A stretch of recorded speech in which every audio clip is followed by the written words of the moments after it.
My name is Don. I own and operate Virtual 360 Images. The following videos are going to be on Adobe Print Shop Elements 11. In this video, we're going to talk about layering an image over a black background.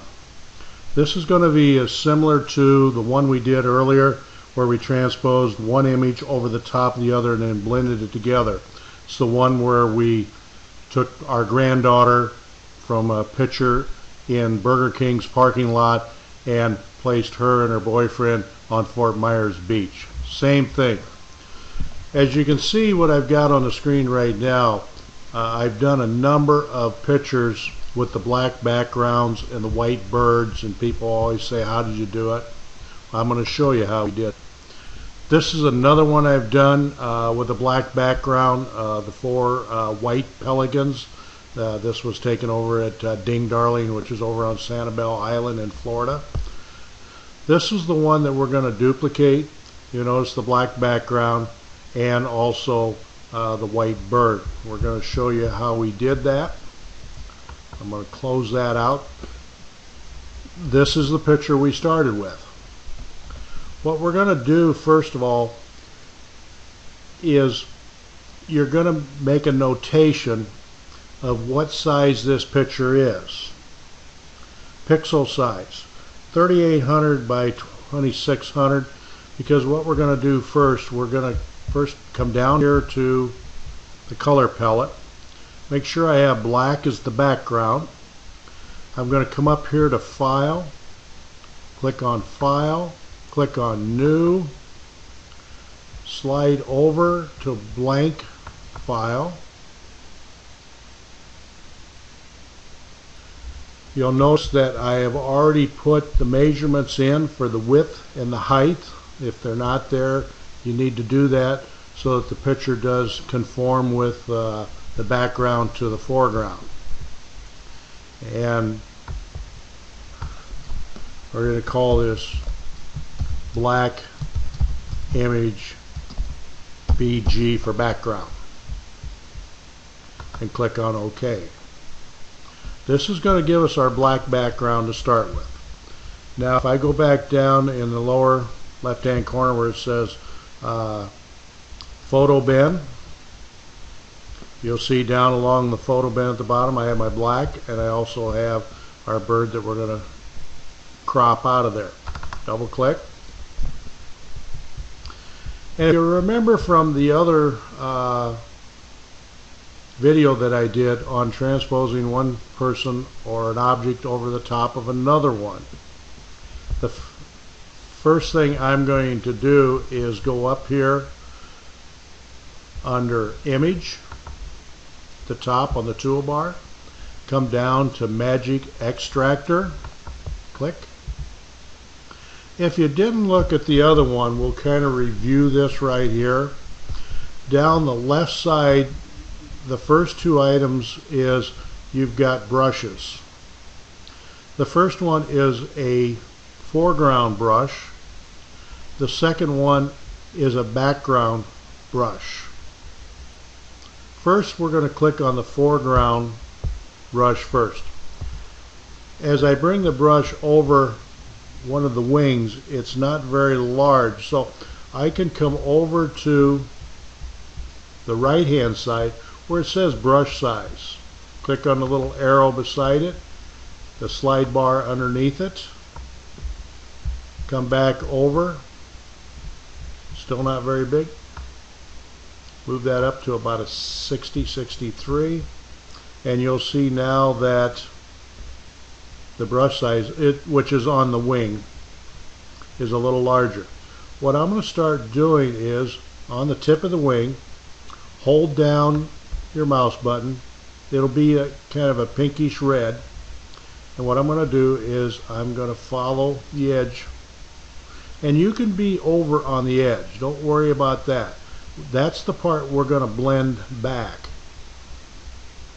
I would rather be a little bit over the edge than under the edge, because that you can't replace. I'd rather be a little bit over You can correct that when we get ready to blend the black background and the bird. And follow right on up. You can stop at any time, move the mouse around, and continue on. It's not one that you have to hold the mouse down until you've completed the whole process. Up here we're just going to kind of cover the end of that wing. Come on down along the edge of this wing, around the back side here. Kind of get those tail feathers, kind of just take it into it and back out.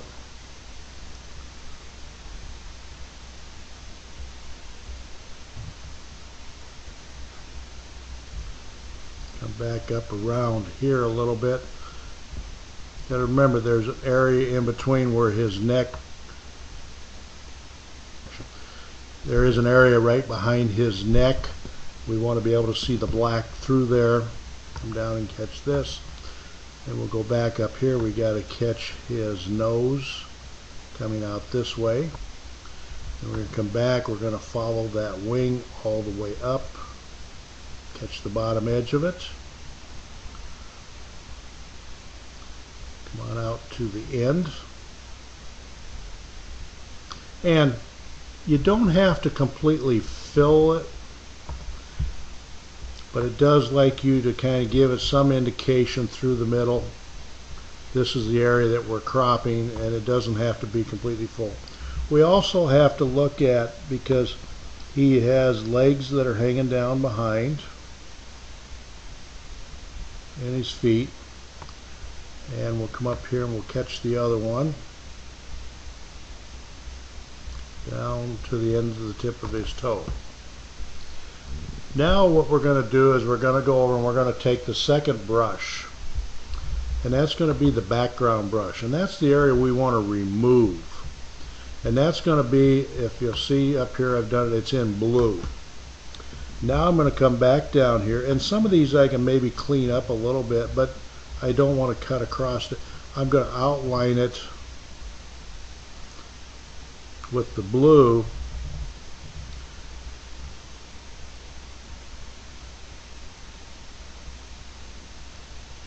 I'm actually moving along here a little faster than what I normally do because we're trying to speed up the video just a little bit.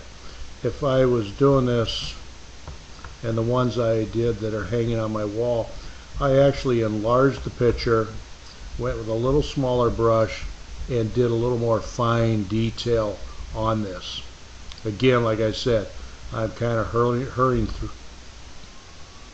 Like I said, I'm trying to hurry a little bit through the process to speed up the video so that you get the idea.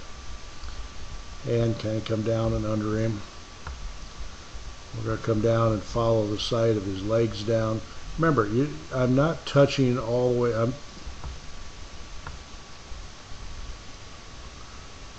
We don't have to touch it completely, but just along the outer edge of it.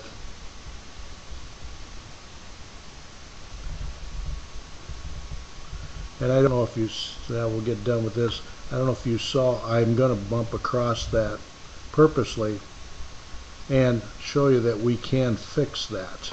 I can go back over here to the left, click on the first brush, and come back down here and fix where I went over the top of the red with the blue. Go back over and pick the blue brush and finish working around his tail feathers. And it may look like I'm a little bit on the nervous side. I'm using a laptop with a mouse pad rather than a computer with a mouse, which would also work out a little better for you. You can be a little bit more smoother with it. When I use the mouse pad and try to draw a straight line, it looks like I'm a little on the nervous side.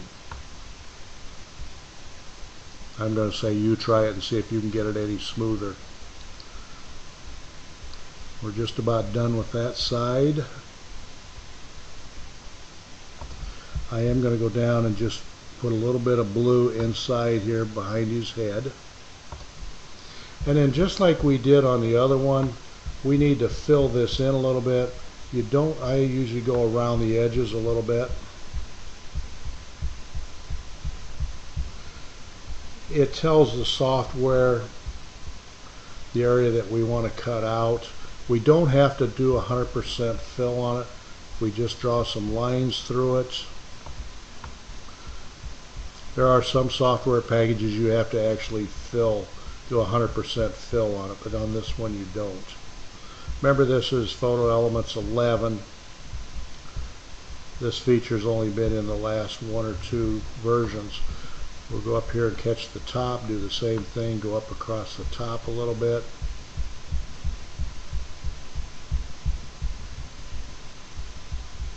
Kind of fill in here that this is the area that I want to crop out of here.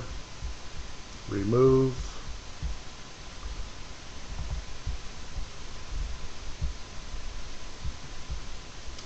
Once I think we got it about there, we're going to come over to the upper right hand corner where it says Preview. It's going to give us an idea of what we have.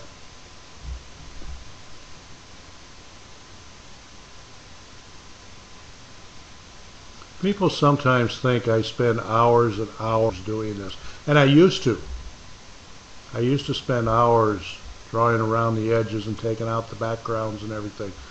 This tool has really saved me a lot of time in copying images over the top of images, layering, blending them together. There we go.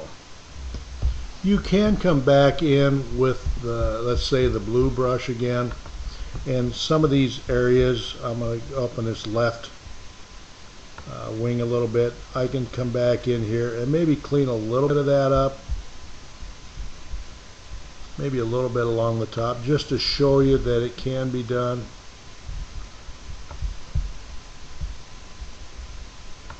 It's one of those do it now or do it later. If it's a large area, I just soon do it now and instead of trying to do it later. And at the same time, go back up and hit Preview again.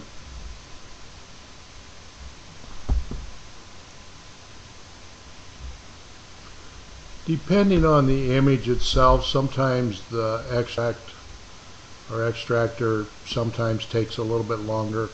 Also, the CPU usage on your PC makes a difference on it. Be patient with it. There, we did clean off a little bit of the edges that we touched up on. At this point, we're going to click on OK. And you can see we've got some dark areas around, but we're going to go ahead and we're going to get that cleaned up. I'm going to double click on the black background. And what I'm going to do now is go over to, in the bin down at the bottom, go over to the bird in the center of it, hold down the mouse button, drag it up and drop it in the center of the black area.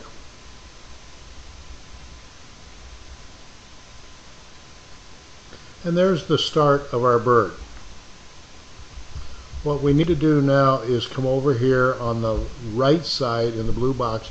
I want to change the name of that frame, and we're going to call it Layer 01, and then click somewhere down below. I'm going to come up here. There's 5 little symbols at the top just above that. The one in the center, the square box of the hole, is called Add Layer Mask, and we're going to click on that one. Our next step is to go over here and click on the magnifying glass. Come down below, click on the plus. What I'm going to do is I'm going to enlarge that so we can work on it a little finer. And you can see some of the areas that we've got to work with. This is probably the most time-consuming part of it. The other thing you got to remember down in the color panel in the lower left, I have black and white. I'm going to switch those around. Black needs to be on the top and white on the bottom. Now we're going to go over here and we're going to grab the paintbrush. Come over here and see how big the paintbrush is. If you'll look on the one wing is where I'm going back and forth.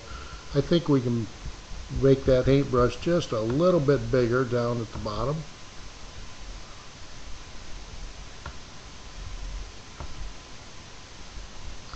And if we come up here on the back part of him, you'll notice as we start going through there, that's not the black coming from the color palette.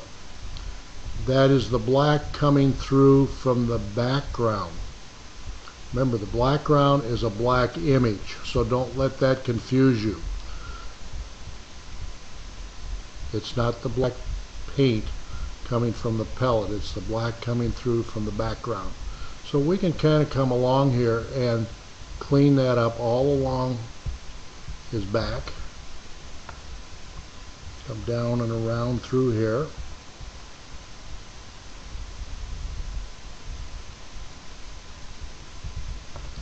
Maybe come over here.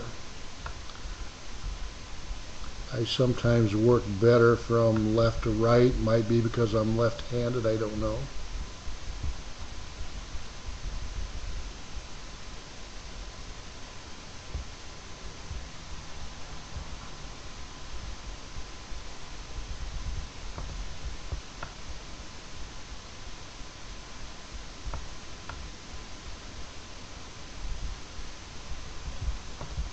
Come down under his wing here and try to get in and around his beak sticking out there.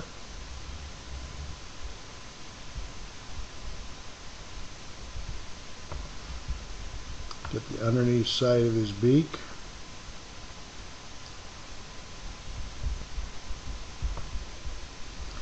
Try to get the area in between behind his neck there a little bit. I'm going to show you what we can do, a couple things. One is it's hard to get into this corner. I'm going to go ahead and go a little further over. I'm going to show you up here on the back, on his back, that if I happen to make a mistake, what I can do is I go back over, change the color palette to white on top, and that erases what we did. So I can kind of come back and do the same thing over this corner where I couldn't get in very tight with brush. Would be to do a little bit overkill and then come back and dress it up the other direction. Let's go out here a little bit on the end of the wing.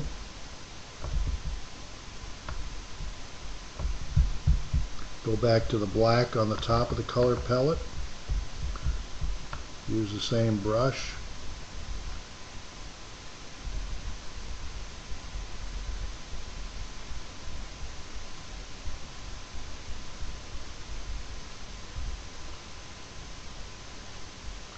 And if you spend a little more time drawing the background out, you can save yourself some time here at the same time. We're going to get around the edge here and then come down here and catch this side of his feather sticking out here on his wing. And even if we go over, as long as it looks fairly straight, nobody's going to question it.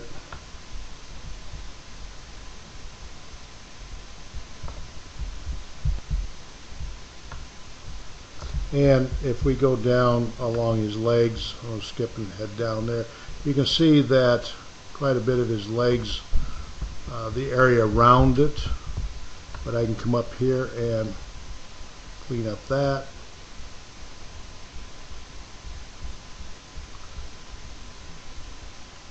Draw the black from the background into that area beside his legs.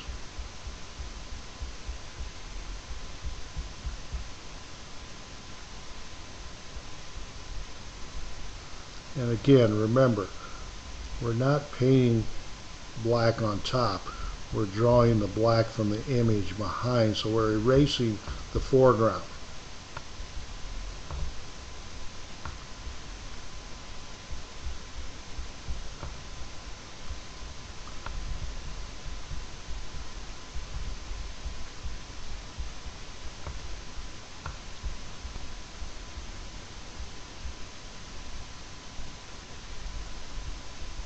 And there's a little spot up in here under his wing.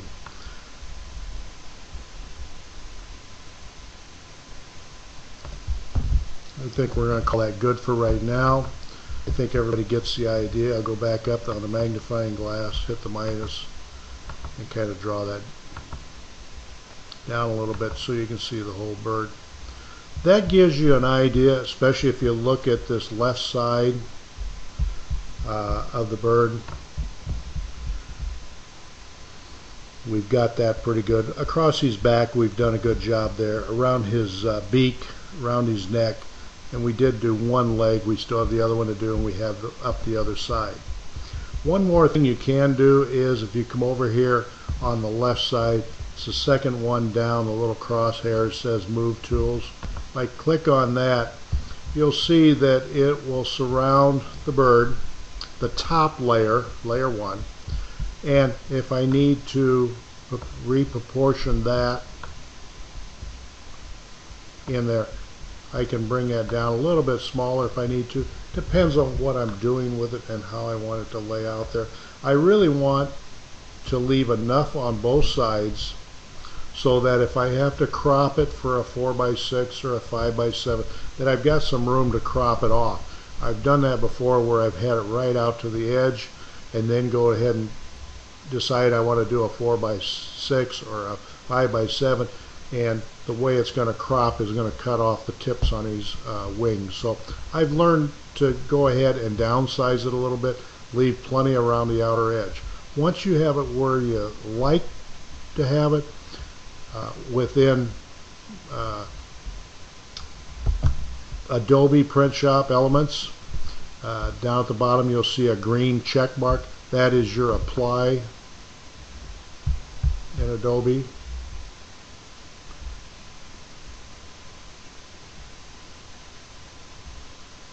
Wait for it to reposition itself. And there's our picture. Again, whenever I've talked about saving, we come up to the word File, come down Save As. Again, you have two options.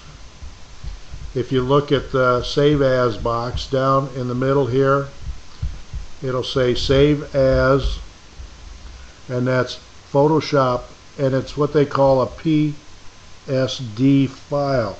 What that file has is all the steps in it that you use to create this image.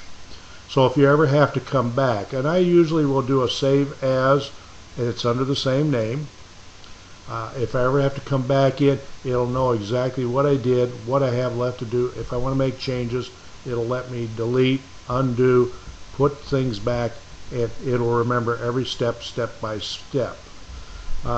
The other one is if you come in a second time and do a Save As, I come in, hit the drop down box for the PSD, and change that to the JPEG, and go ahead and do a Save As. I normally will do a Save As, change the name so that it doesn't write over my original pictures, and do a save, and you're done. I hope this answered some questions for you. If you'd listened to the video on laying an object over the top of another image, then this should have been pretty cut and dried, straightforward to you. But if you hadn't, this is how it's done. It is fairly easy and does not take that long. Once you get to doing it, you can do them fairly quick. I hope you enjoyed this video, and I hope you watch more videos in the future. Thank you for watching.